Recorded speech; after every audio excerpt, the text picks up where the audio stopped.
Estamos de volta com o programa Retratos. Hoje conversando com Reinaldo, o rei da torcida do Galo e um dos maiores ídolos do futebol brasileiro.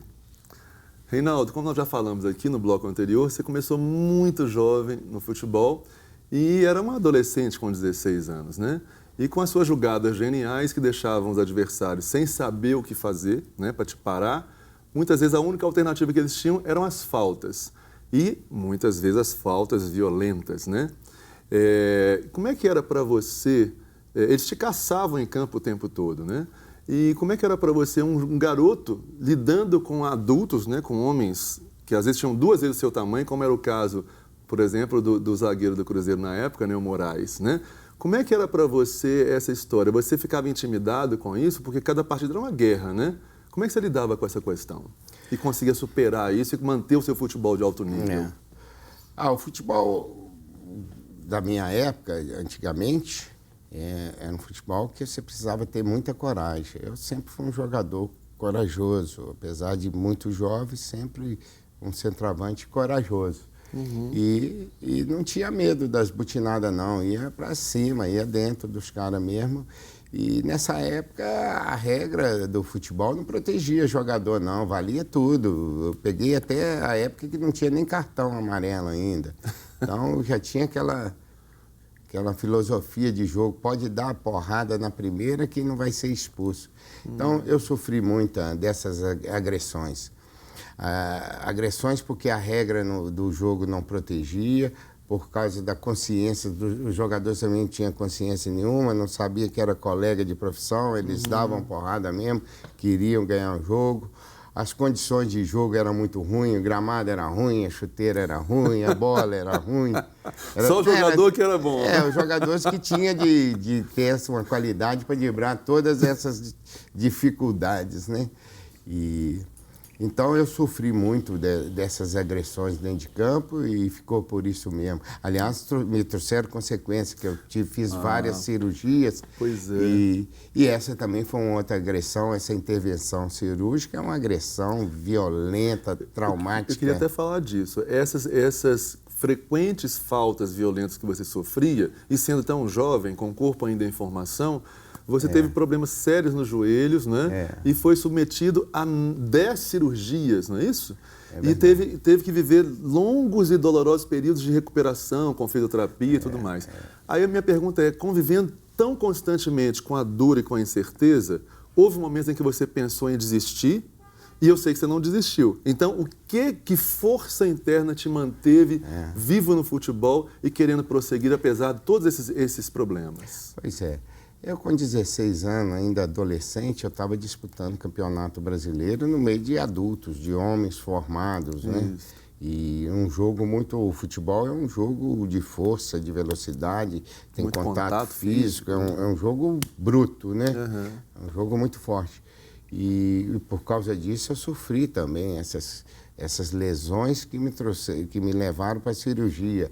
E peguei uma fase de medicina, uma fase que a medicina ainda era muito precária, muito arcaica, obsoleta ainda, e as intervenções cirúrgicas, o método era mais de infiltração, né? Injetar droga e tirar o líquido sinovial.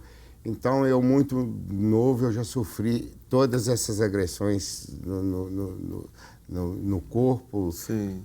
Compromete na minha formação ali de atleta. E você pensou em desistir? Pois é, o joelho é uma articulação muito difícil, que é usada para tudo, e o joelho te joga no chão, é uma dor muito forte, você precisa ter uma estabilidade.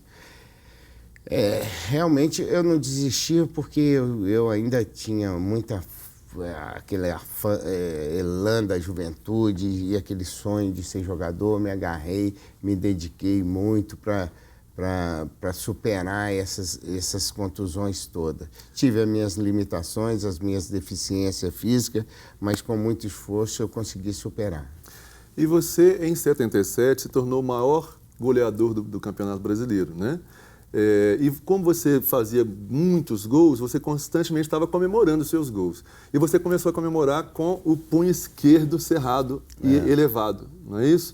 em sinal de um protesto também, era a sua forma de protestar contra a ditadura militar que imperava no Brasil, não é? Eu queria saber, assim, como é que você decidiu por esse gesto e qual que era o seu envolvimento com a política naquela época?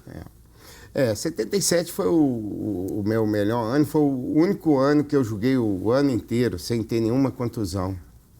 E aí que eu fui artilheiro do Campeonato Brasileiro, batendo recorde do Campeonato Brasileiro. Tinha toda essa tribuna, toda essa imprensa me procurando.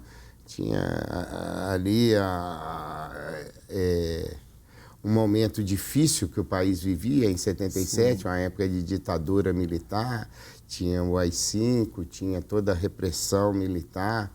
O Brasil era um povo oprimido, sem liberdade de expressão.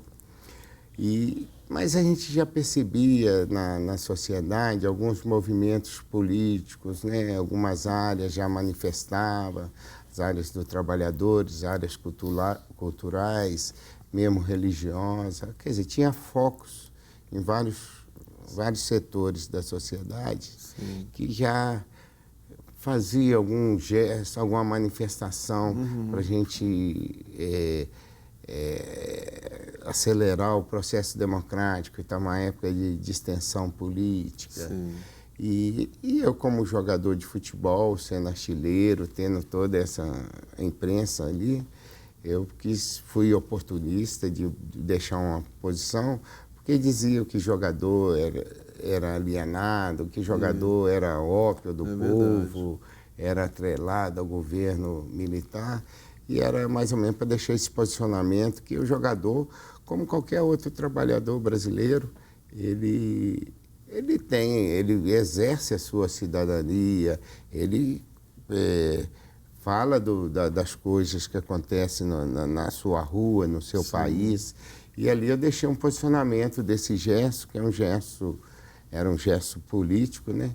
A gente dava até uma conotação assim, racial dos Panteras Negras, que também é político. Aquele gesto que os americanos faziam, né? Fizeram até nas Olimpíadas também. Né? Mas era um gesto mais político mesmo, para que a gente pudesse readquirir ali a liberdade e um país com mais liberdade, com mais autonomia, com mais cidadania. Reinaldo, falando nisso, assim, realmente não era muito comum os jogadores naquela época se envolverem com política, né? E por esse motivo, pelo seu posicionamento que ficou tão marcante naquela fase da história do Brasil, você foi admirado profundamente por artistas intelectuais de esquerda, mas também sofreu pressão dos militares. Consta, inclusive, que em 1978, quando você estava na Argentina defendendo o Brasil, você recebeu um recado do então presidente do país, né, o general Ernesto Geisel. Eu queria saber que recado foi esse e qual foi a sua reação. Em 77, uma época de plena ditadura militar, não só o jogador não falava de política como ninguém, nenhum trabalhador brasileiro, nenhum cidadão brasileiro falava de política, nem o político falava de política. Existia todo um policiamento, toda uma repressão e dedo duro para tudo quanto é lado. Várias pessoas infiltradas. Muita ali, né? gente infiltrada, não se fazia reuniões, não tinha nenhum... E eu não tinha ligação nenhuma com partidos, os partidos eram Arena e PMDB, MDB, e nessa época eu fiz essa entrevista, que foi realmente porque no campo de futebol é onde que poderia, ali, entre aspas, ter a liberdade para manifestar, né? Liberdade para reunir. Você não reunia em nenhum outro lugar. Com essas entrevistas, a gente ganhou a simpatia, o apoio da esquerda, dos intelectuais, enfim, de todos aqueles que estavam ansiosos pela democratização do país, né? E, por outro lado, sofri essa retaliação aí, esse puxão de orelha, vamos dizer assim, do presidente, o general Ernesto Geisel, que na despedida para a Copa do Mundo, lá no Palácio Piratini, ele me chamou e em tom militar, ele me advertiu que eu eu era bom jogador, jogava muito bem, mas que não era para mim falar de política, que deixasse que a política, eles que resolviam a política, que eu tinha obrigação só de jogar bola. Acatado pelo diante do general. Nossa Senhora, que pressão, hein? É. Meu querido, vamos interromper mais uma vez a nossa conversa para mais um intervalo, mas não saiam daí que as histórias, ó, estão pululando aqui, ó. Esse moço tem muita coisa para contar. Então não saiam daí, a gente volta já já.